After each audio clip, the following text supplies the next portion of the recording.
Mesdames et messieurs, bonjour. Aujourd'hui, nous allons apprendre à faire la différence entre un voyant et un médium. Un voyant médium. Un voyant, déjà, un voyant est là pour prédire, fait de la prédiction de l'avenir ou voir à travers les passés. Il se sert de ses guides également qui lui permettent de voir et aussi de la personne voyante qui fait en sorte de voir. Il y a deux choses qui permettent de voir à travers les personnes le passé, le futur, présent ou le futur ou le passé présent. Ou bien voir, voir les gens qui sont petits.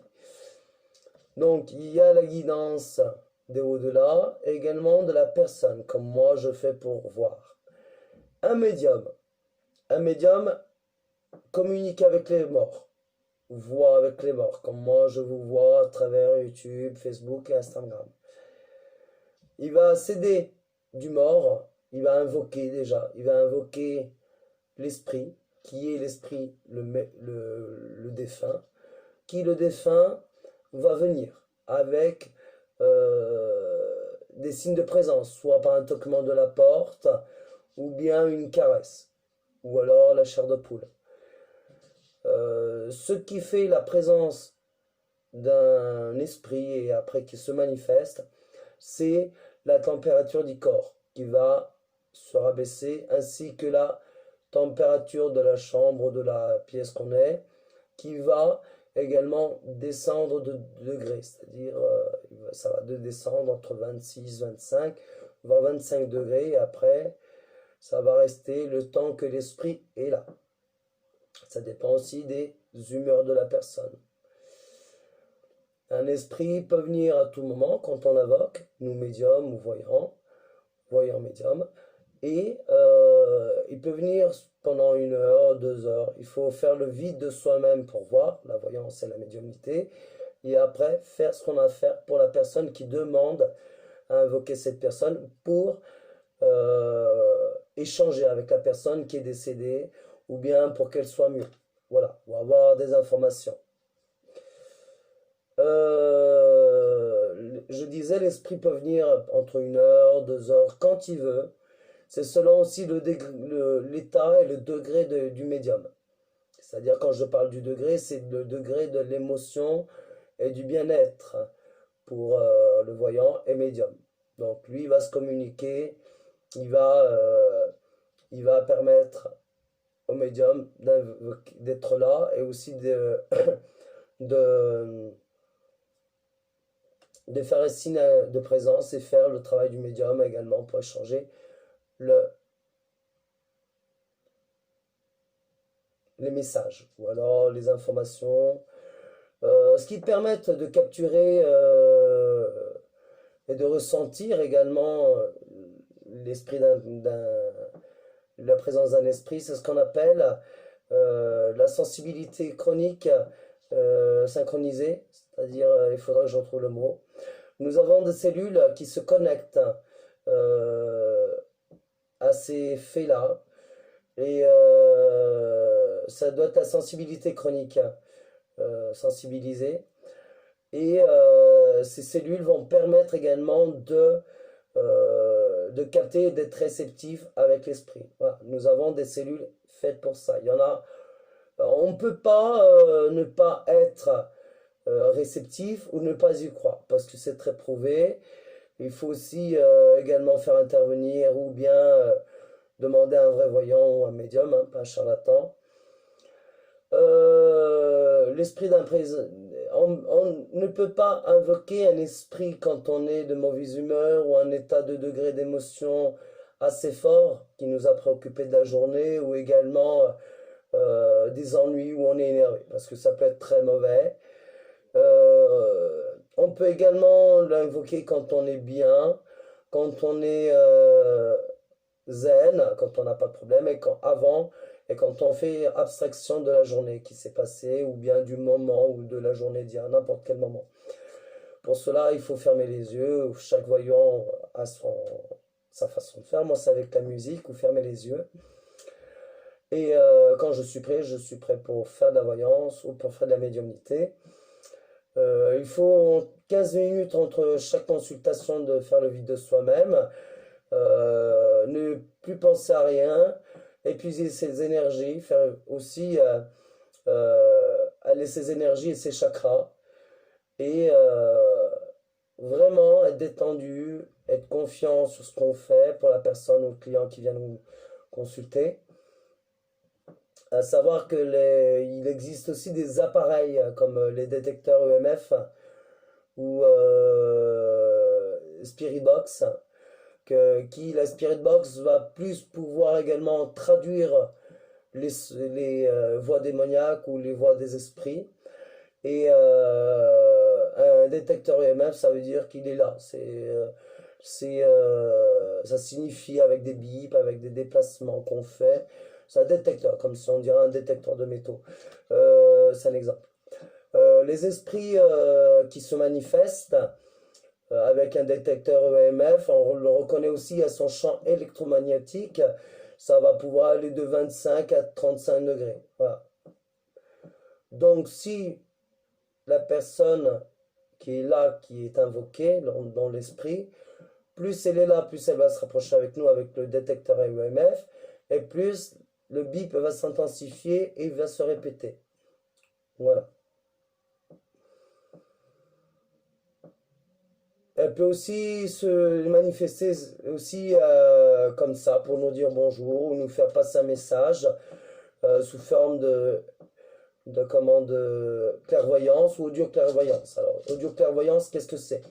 Eh ben, c'est des sons ou alors on entend des voix comme des rires d'enfants ou bien des rires d'adultes ou bien également on a l'impression d'entendre un cognement de la porte ou ça signifie et ça nous transmet des messages.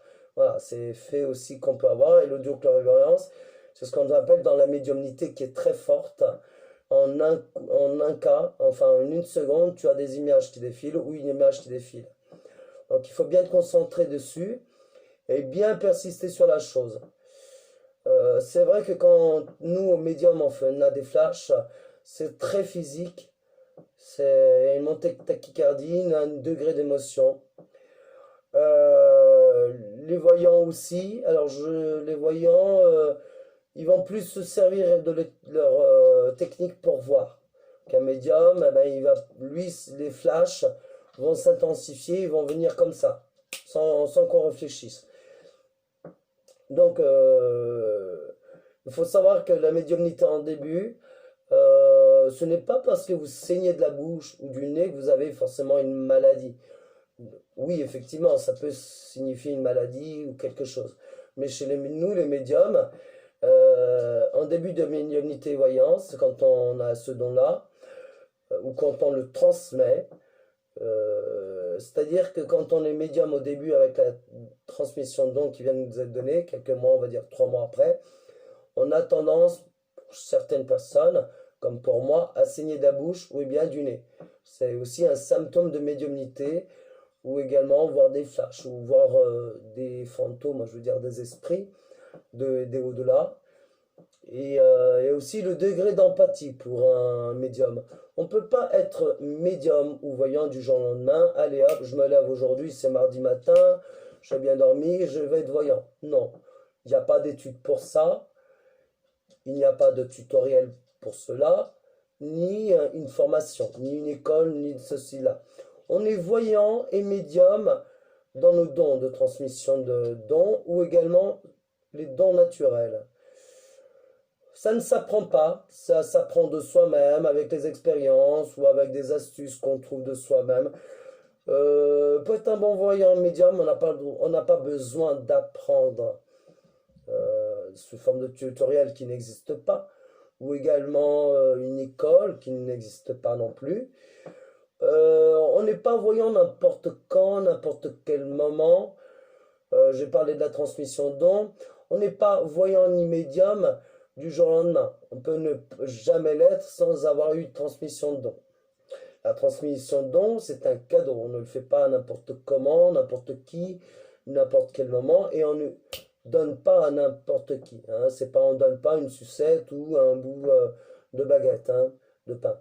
C'est vraiment quelque chose de très profondeur, et profond de soi-même, et parce qu'on estime la personne et qu'on l'aime à en mourir. Ça peut être un enfant, n'importe, ou un ami, mais les amis, c'est très... Il faut faire attention quand on donne les transmissions de dons.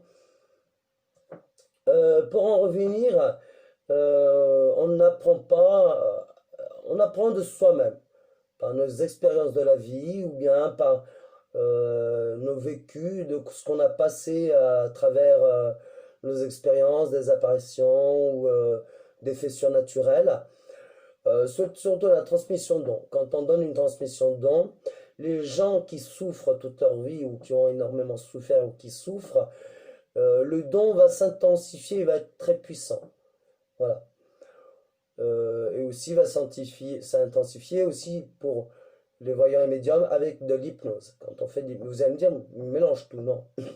C'est les effets de la voyance, des dons que je vous donne, et de la médiumnité. Quand quelqu'un va suivre une séance d'hypnose, eh ben, le subconscient va faire aussi qu'il va revoir, tout ça, bon, parce qu'on connaît tous, mais ça peut aussi intensifier les dons. Voilà. Ou bien quand quelqu'un, moi j'ai entendu dire, des gens qui sont venus me consulter, en me disant je me suis fait opérer, et puis de là j'ai des ressentis, je vois des choses, et j'y crois. Je n'ai pas eu non plus cette expérience-là. Moi, je l'avais sans le découvrir. Moi, j'avais ce don-là depuis très petit, où mon conjoint me l'a réveillé. Et puis, le don se déclare, même quand on a la transmission de don, ou parce qu'on l'a, on l'a. Et la transmission de don ou la donation d'un don naturel ne vient pas comme ça, peut-être pour des raisons de sécurité, ce qui m'est arrivé. Et j'en ai déduit que mes dons de voyance n'étaient pas venus à ce moment-là, parce qu'il pouvait avoir un danger pour moi. Hein. Donc, je sais de quoi je parle.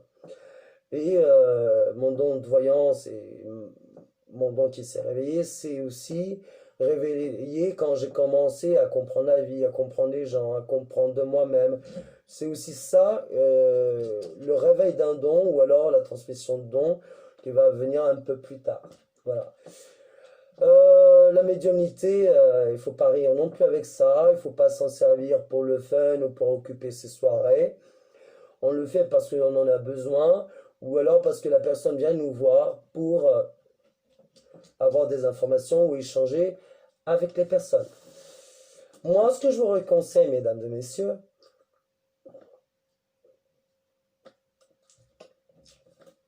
ne pas tenter des expériences d'invocation, des esprits ou quelque chose de ce style-là. Bien, un truc très dangereux à ne pas faire, c'est le Ouija. Alors, qu'est-ce que c'est le Ouija? Ben là, il y a la table avec des lettres, 12 lettres, les 12 lettres de l'alphabet, et avec où il y a des gens autour avec la lettre de l'alphabet, tout d'une table ronde, et ils mettent un verre et leurs doigts. Donc ça, s'il vous plaît, je ne vous le recommande pas, ne le faites pas. Si le verre s'assombrit, qui se déplace vers vous, ça signifie un danger de mort ou signification que votre vie va être tentée. Ou alors, une fois qu'on a invoqué le Ouija, il ne sera plus là pour partir ou il va rester dans les murs. Donc c'est très difficile d'invoquer les Ouija, ou alors plus facile pour ceux qui n'ont pas l'expérience, parce que voilà, on ne dérange jamais un esprit quelconque. Même pour parler, sans parler de Ouija, on ne dérange jamais un esprit. Pour le fun, pour la soirée. Parce que ça peut être irréversible, dangereux ou cause de mortalité. Vous allez me dire, il dit des conneries, je crois pas, ou alors, évidemment, vous allez me dire, c'est pas vrai ce qu'il dit, c'est un délire. Non, c'est vrai. On n'invoque pas n'importe quels esprits, ni le Ouija. À savoir autre chose, c'est que les esprits peuvent changer d'identité. Je parle des esprits malsains. Ils peuvent vous faire croire que c'est quelqu'un de votre famille, de votre entourage, et également se révéler à sa vraie personnalité. Donc les esprits ont également deux deux identifications, deux identités qui peuvent changer. Ça peut être très bien un méchant ou un bon, méchant, méchant, un bon. Donc, on ne dérange pas un esprit quand on ne sait pas faire, quand on n'a pas d'expérience, ou ni pour faire le fun. Également, qu'est-ce qu'il va faire le médium? Le médium. Eh bien, un médium, il va aller dans des domaines pour faire des expertises ou chez des particuliers pour chasser les esprits. Donc, il va faire une incantation comme moi je fais et il va se munir toujours d'une croix pour se protéger de n'importe quels esprits méchants ou mauvais, enfin méchants ou bons. Il faut toujours se munir d'un crucifix ou d'une croix et le mettre à la main droite. Et réciter cette prière, il va faire cette prière qui lui va également, sous forme de prière et d'incantation, va demander aux esprits de partir. Après, pour purifier la maison, il va faire le signe de croix et aussi mettre de l'eau bénite. L'eau bénite qui se trouve également sur internet. J'avais regardé un peu la curiosité, histoire de voir un peu, un peu les prix. Voilà. On doit un médium, voyant, je ne sais pas trop, mais il faudra que je demande à mon conjoint, comme lui, il est comme moi. Je pense que oui. Je vais dire oui, mais je demanderai à mon conjoint. Un voyant et un médium, je veux dire plus la médiumnité, plus ce qui est dans mon cas, la voyance. Un médium doit toujours se munir d'une croix. Pourquoi? Pour se protéger, parce que les croix repoussent et détruisent les esprits parfois. Donc les satans ou les mauvais esprits. Donc les mauvais esprits rejettent la croix et ça fait aussi un fait bénéfique, c'est que la croix va leur repousser. Voilà. Également, un médium va toujours se munir d'une sauge. Pourquoi la sauge? Parce que la sauge est reconnue également aussi pour purifier les maisons, aussi pour faire partir les esprits. Ainsi que le sel de protection, n'importe quel sel, hein, mais il faut toujours du gros sel, de marin ou de Guérande, pour purifier la maison, ou également, quand on en a besoin et quand les gens ont fait du mal, on peut aussi le maudire le sel. Donc ce sera plus pour le sel, le gros sel noir. Voilà. Donc un médium a aussi, tout médium quel qu'il soit, ou alors moi-même, nous avons aussi des dons, d'autres dons. Ça peut être un voyant médium magnétiseur comme moi, ou un voyant, que voyant, ou que médium, ou alors voyant médium magnétiseur comme moi. Et il y aura toujours un côté où il aura toujours ce don de sorcellerie, blanche ou noire. À ne pas faire la sorcellerie noire, parce que c'est très dangereux pour ceux qui n'ont pas d'expérience ou qui découvrent leur don, tout comme moi depuis 2 ans, mais moi je suis protégé parce que j'ai mon conjoint qui est pareil que moi. Donc, comme lui il est plus ancien, lui, il peut me protéger de certains maléfices ou malédictions. Donc, moi, je suis protégé. Donc, je peux le faire en cas de danger ou en cas, parce que j'aime la personne, je vais lui faire de la magie blanche. Voilà. Il y a toujours, autrefois, les voyants et médiums étaient reconnus, étaient réputés pour être sorciers. Bon, après, j'ai pas non plus trop lu le sujet, ça je le lirai. Et je referai peut-être sûrement une deuxième vidéo avec des idées pour accrocher cette vidéo. Et voilà, ne pas se dire voyant quand on ne l'est pas, ou alors, deuxièmement, ne pas invoquer les esprits parce qu'on n'a pas d'expérience, ou troisièmement, ne pas faire de sorcellerie quand on n'a pas d'expérience. Il vaut mieux pas en faire. C'est le mieux, net et mieux. Voilà ce que c'est un médium, ou ce que j'ai dit plus longuement sur un médium. Et bien un voyant, eh ben, lui, il va communiquer avec ses guides, mais il va pas, ou alors, ou du moins, il va pas se servir des esprits des morts ou des défunts ou des esprits pour communiquer. Lui, il va voir sur les cartes, sur la boule de cristal, ou bien à travers une pendule, il va se purifier, comme un médium doit se purifier pour une consultation, ou alors pour invoquer des esprits, ou après, au début comme à la fin. Donc ça, c'est similaire, la voyance et la médiumnité. Sauf que la voyance, le voyant va pas se servir d'un défunt. Voilà. Après, comme on peut reconnaître les personnes qui partent et les âmes qui partent au septième ciel, non, au ciel, une âme, une personne, quand elle va décéder, On reconnaît qu'elle n'a plus envie de manger, que ses ongles jaunissent, ou bien que ses ongles se cassent, ou bien également parce que elle n'a plus envie de boire ni de manger, donc se déshydrater. Elle va aussi avoir des ralentissements d'urine. Donc tout ça, il faut laisser ces personnes en paix ou alors avec de l'accompagnement. Voilà ce que un mort se prépare quand une personne va mourir. C'est ce qu'on appelle le départ d'une âme. Alors, il faut savoir qu'un mort, en soi-même, il est mort, il n'existe plus, mais son âme va partir vers là-haut, hein, avec le temps. C'est aussi le corps, les esprits saints et l'âme de la personne qui va décider si elle va être esprit ou pas. Il y en a qui ne sont pas esprits, mais une fois qu'on invoque, même s'ils ne sont pas esprits, on peut toujours les invoquer. Mais avec une personne de confiance, tout comme moi, une personne que vous avez choisie qui est également correcte et honnête. Voilà, bah écoutez, je vous remercie mesdames et messieurs pour cette écoute. Je vous retrouverai dans une autre vidéo. Je vous remercie, au revoir.